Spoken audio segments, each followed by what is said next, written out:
Okay, so this is lecture number 11. We'll be talking about projections. Okay, so first topic is projecting onto a line. So you've probably seen this scenario from first year linear algebra. Okay, so if we have an A and a B in Rn, okay, the projection of B onto A is going to be the vector in the span of A. So, right, if this is A, then this whole line here is the span of A. We're looking for the vector in the span of A that is closest to B. Okay, so we're going to have a situation like this. Okay, this is B, and there's exactly one point or one vector in the span of A that is the closest to B. Okay, right? We call that the projection of B onto A. Okay? And we write it like this. Okay. So what we want to do is derive a formula for the projection. Okay, so we want to notice that when we do this projection, we get a right angle triangle here. Okay, and this right angle triangle has three parts to it. Okay. So we have the B vector here, the projection, okay, the P vector, and we also get another vector here, right? The vector that's between the two of them. Okay, so we're going to label that vector B hat. Okay, and this B hat is sometimes called the error, right? It's, you know, how far B misses from the span of A, right? And if you compute the length of B hat, this is the distance from B to the span of A. Okay, so we have this nice right angle triangle. Okay, so this tells us some information about the relationship between the sides of the triangle, right? So if we have a right angle triangle like this, that means that B is the sum of B hat plus the projection, right? This is a vector equation here. Okay, and we can rearrange this and see that B hat we compute as B minus the projection. Okay, just rearranging this equation here. So we want to solve for the projection, right? So let's observe this. Since the projection is in the span of A, that means it can be written as some multiple of A, right? Some number C times A, right? Okay. Also note that B hat, right, this vector here, or this vector, is going to be orthogonal to A because we have a right angle here. Okay, so let's try to derive what this C has to be.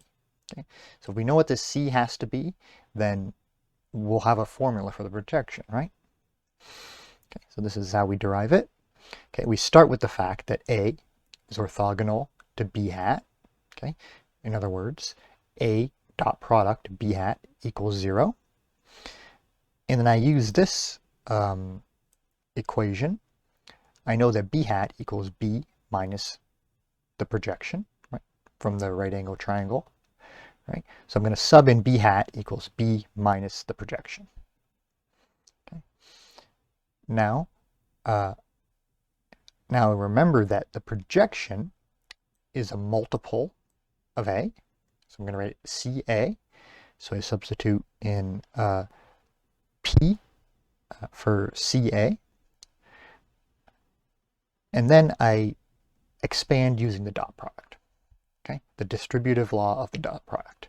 So it's going to be A dot B, and then A dot A and then the constant C. Okay, so we get this, right? And now, since the dot products are just numbers, right? And C is just a number, okay? I can just use the regular laws of algebra to isolate for C, okay? Turns out that C is A dot B divided by A dot A. Okay, so we know that P was supposed to be C times A. We figured out what C has to be. So we have a formula for projecting B onto A, right? It's going to be the C times A. Okay, so now we'll talk about projection matrices. Okay, so here's a question. Okay, is there a matrix that projects B onto A? Okay, so we have a formula here for it. Okay, but it's not matrix multiplication, right? So in other words, is there a matrix P, okay, such that B times P is equal to the projection of B onto A? Okay? So can we find a matrix that does this?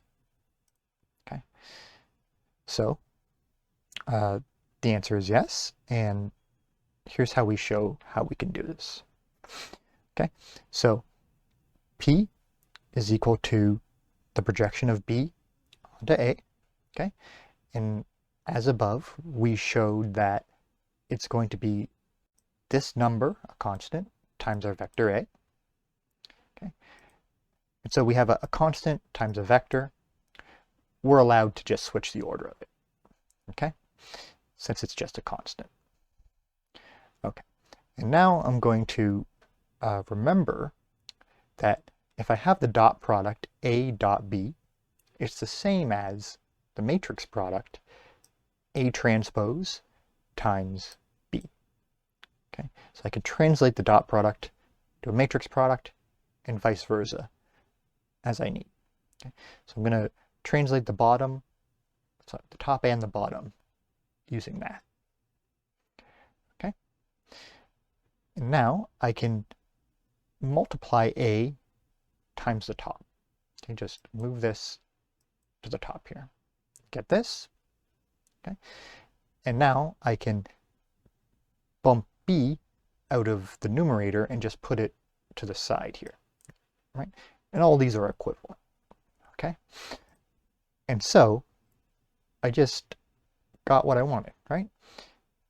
I was looking for a P, a matrix P, so that when I multiply it by B, it's equal to the projection of B onto A. Right here in the box is a matrix, I'll call it P, times B, which is equal to the projection. Okay, so just some slight rearranging gets what we want. Okay, so let's think about what this matrix P is and what it's going to look like. Okay, so the matrix P is this. It's A times A transpose on the top and A transpose times A on the bottom. Okay, so let's think about the top first. Okay, so it's going to be A times A transpose. Okay, so A is just our vector, so we interpret it as a column vector. So it's going to be n by 1. And A transpose is going to be just A flipped on its side. So it's a row vector, a 1 by n vector. Okay, so when we multiply these two together, okay, what we're going to get is an n by n matrix. Okay, and using the rules of matrix multiplication, we can get this expression for the columns. Okay, we have the constant A1 times the vector A as the first column, the constant A2 times the vector A as the second column, and so on. Okay, so what we can observe is all these columns are multiples of A, right? In other words, we're going to have a matrix of rank 1. Okay, so this is very similar to the test question, or the last test question, right? We were looking at an expression like this, and we wanted to figure out the rank, and the rank is going to be 1, since it's going to turn out to be all the columns will be multiples of a certain column, right? So that is assuming A is non-zero. Okay, so we get a rank 1 n by n matrix for the top here. What about the bottom?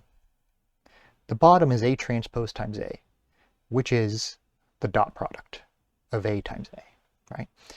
It's 1 by n matrix times an n by 1, so we get a 1 by 1, right? We know this is just a form of the dot product, okay? So depending on where you put the transpose, you get very different results, right? This is going to be an n by n matrix. This is going to be a number. Okay. So A times A transpose is often called the outer product of A. And A transpose A is often called the inner product of A.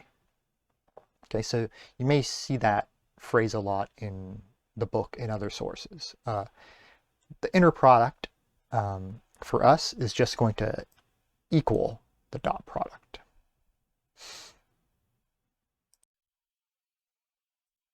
Okay, and for this matrix P, I'll also emphasize that it's going to be an n by n matrix as well. Okay, it's going to be this matrix, right, times 1 over the dot product, A times A. So it's just going to be this matrix scaled by 1 over A dot A. Okay, so P is still going to be an n by n matrix, and it's still going to be a rank 1 matrix. Okay, so let's see an example of this. Okay, so let's start with A. Okay, say 1, 2, 2. Let's find the projection matrix of P onto A. Okay, so let's just use the formula. So P is going to be this expression here. Okay, so this is 1 over the dot product A dot A. So the dot product of A dot A is 9 here. Okay, and then this is regular A here, and this is A transpose. Okay, and when I multiply A times A transpose, I get this matrix here. Okay, and so this is the P matrix. Okay. Notice you can clearly tell that the columns are all multiples of 1, 2, 2, right? And the same with the rows. So clearly this is a rank 1 matrix. Okay, and we can leave this constant on the outside, or we can bring it in. It's usually neater to leave it on the outside like this. Okay, so this is the projection matrix, and for any B in R3, okay, multiplying P times B will compute the projection of B onto A. Okay, so if B is now 1, 2, 3, okay, then the projection P times B will be this vector. Okay, and this agrees with projection of B onto A if we use the formula up here. Okay, so you can check that for yourself. So the matrix method works. Okay, so let's observe that P is a rank 1 matrix. You can directly check that if you want. And it projects onto a one-dimensional subspace. Okay, that's good to note. Also note that if I take the square of this matrix, it'll still be P again. If I take any power of this matrix, it's still going to be P again. And this makes sense, okay? Because once I project onto the line, if I project again, it won't do anything, right? Because you're already on the line, okay? So multiplying by powers of P is just the same as multiplying by regular P. And that will be true of all such projection matrices.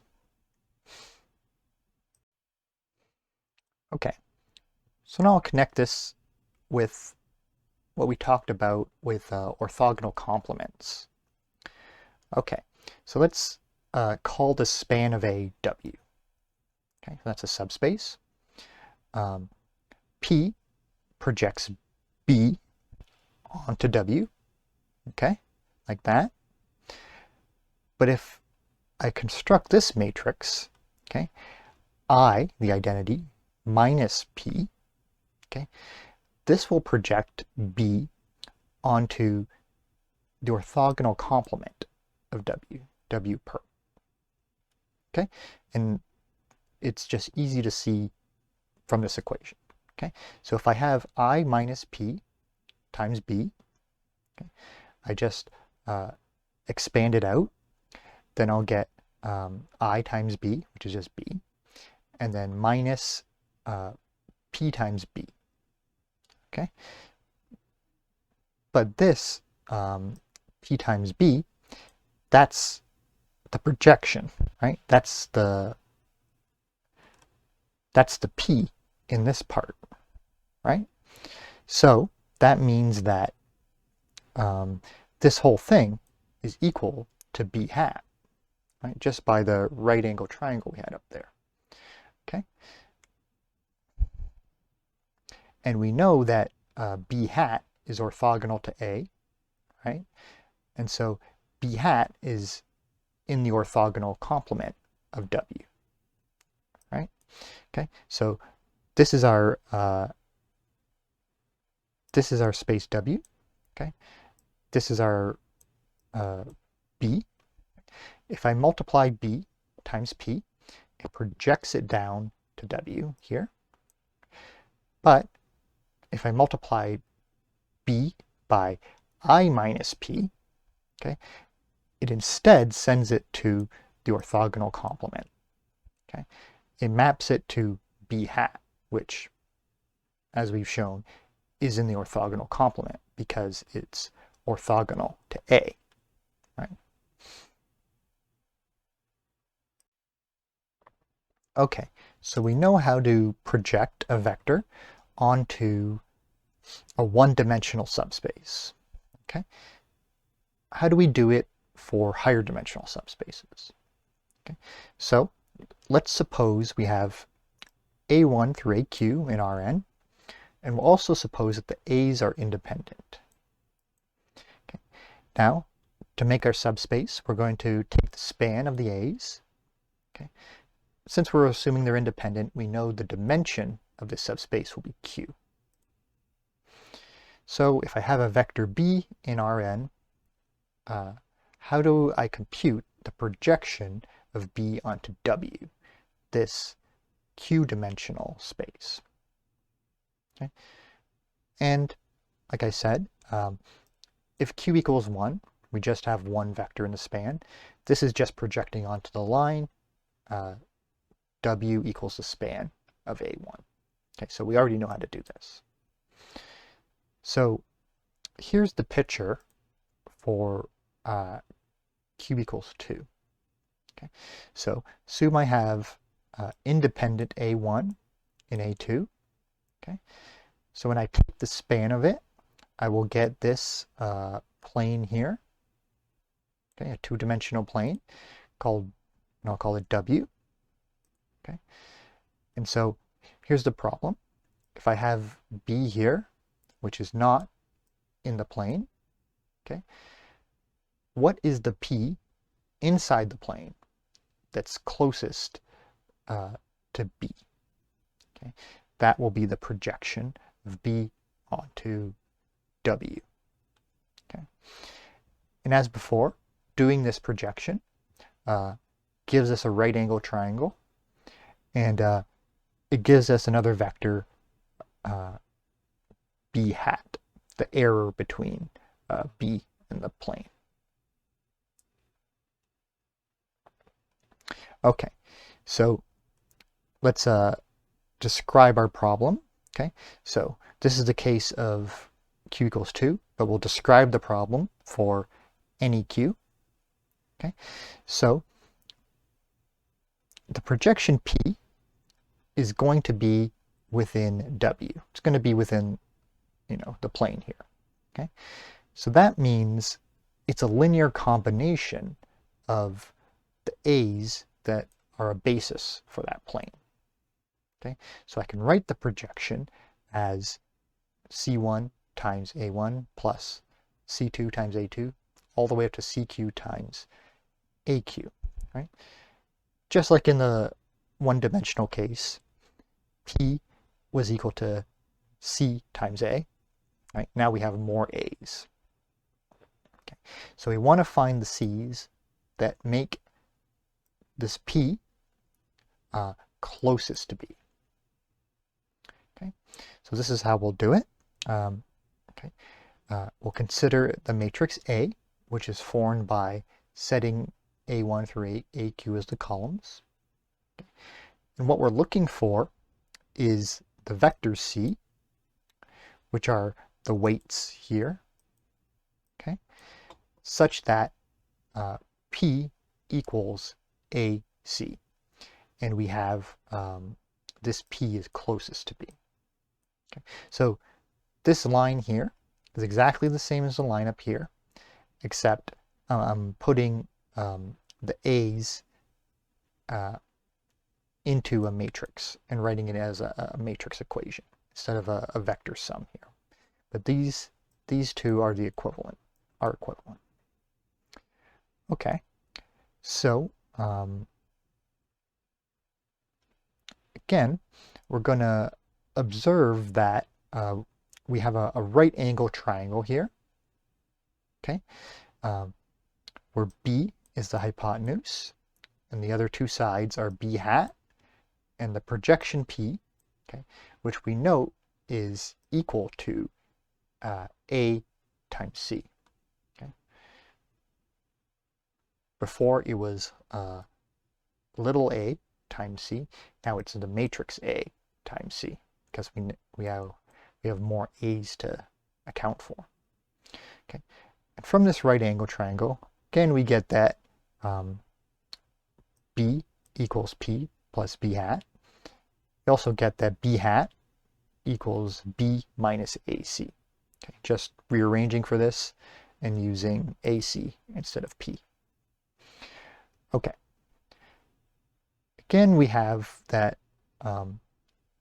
B hat is going to be orthogonal to P, and it's going to be orthogonal to all the A's, right? Because all these vectors are inside W, and B hat is inside of W perpendicular. Okay, so let's try to solve this. Okay, so here's what we know.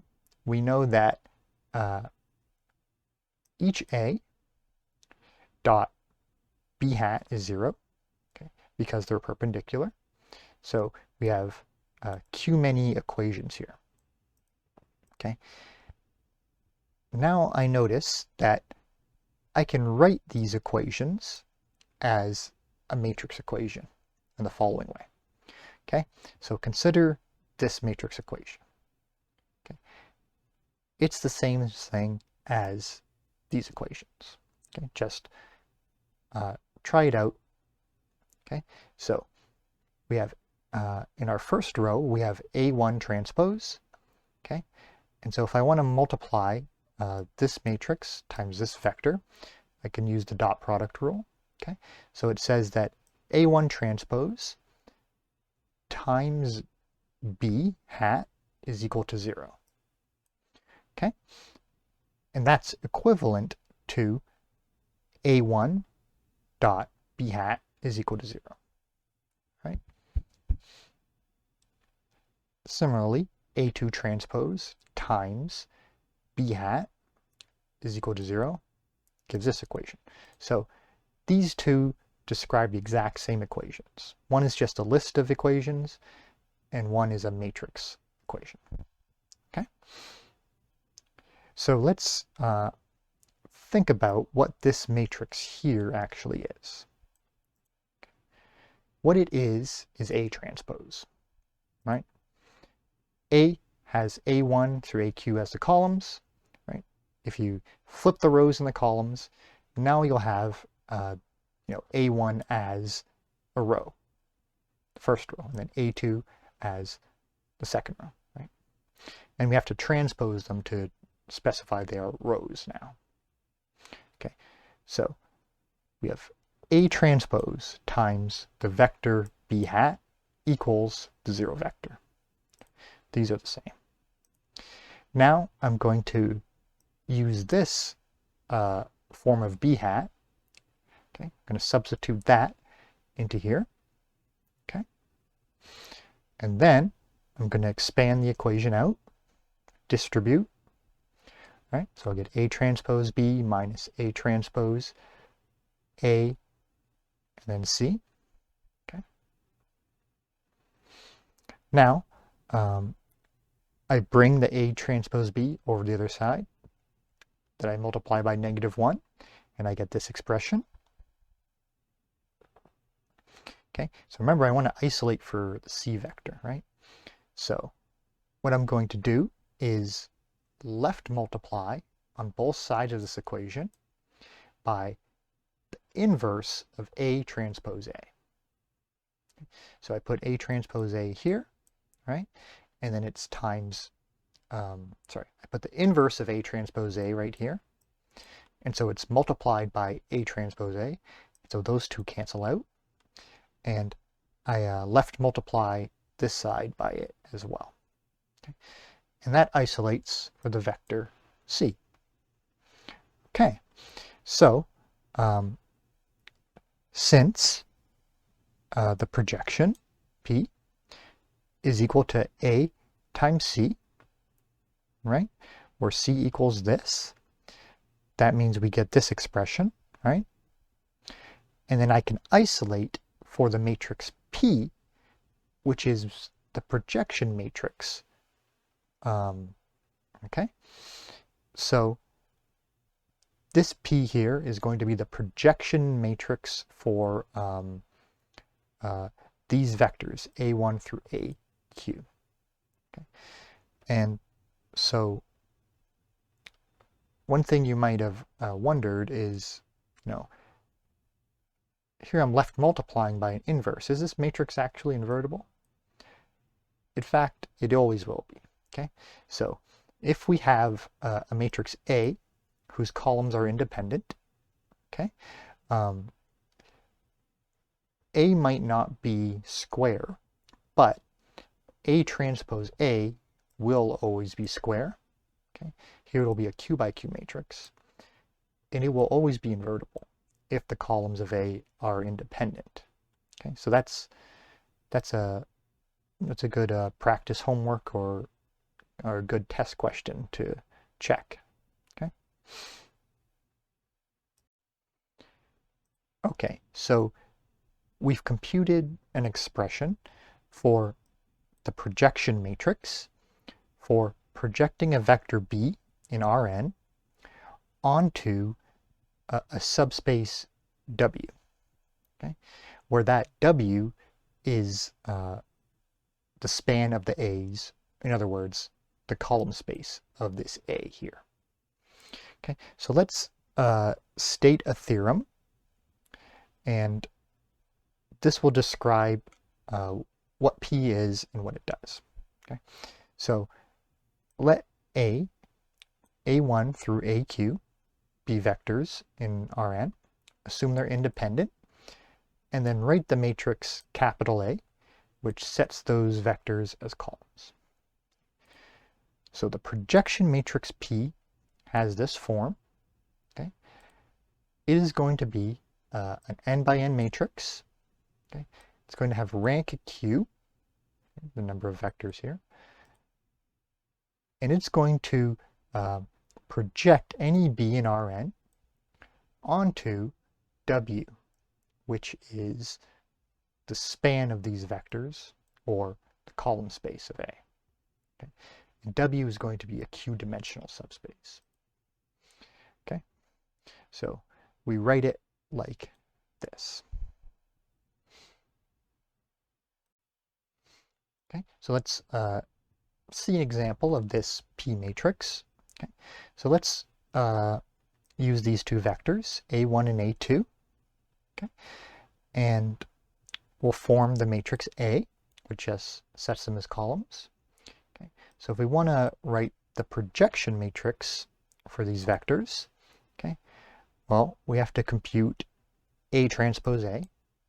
Okay, and A transpose A, as mentioned above, is going to be a Q by Q matrix. Since Q is 2 here, it's a 2 by 2, and it's going to be invertible. You can check that. And this will be its inverse. Okay. So computing the matrix P, it's going to be A times this matrix here times A transpose. Okay. If you work that out, this will be the projection matrix P, and you can check that the rank of P is going to be 2. Okay. So let's say B is some vector in Rn. Let's say it's this. Let's say it's 1, 2, 3. Then the projection of B onto W. Okay. All right. W is the span of these vectors. Is going to be P times B. So this matrix times this, and it'll equal this. So you can work that out and verify this. Okay. We also get a way to compute B hat from P. Okay. So we're going to use the same method as before. Okay. We're going to compute the matrix I minus P. Okay. So if I compute the matrix I minus P and then multiply it by B, what I'll get is the projection of B onto W perpendicular. Okay? And so if you work it out, it'll be this vector here. Okay? And we can verify that this makes sense. Okay? So if we take the projection of B onto W, add it to the projection of B onto W perpendicular. Okay, so in other words, this is P and this is B hat. If we add them together, we get back B. Okay, so the decomposition of the vector B into a projection onto W and W perp, this works out.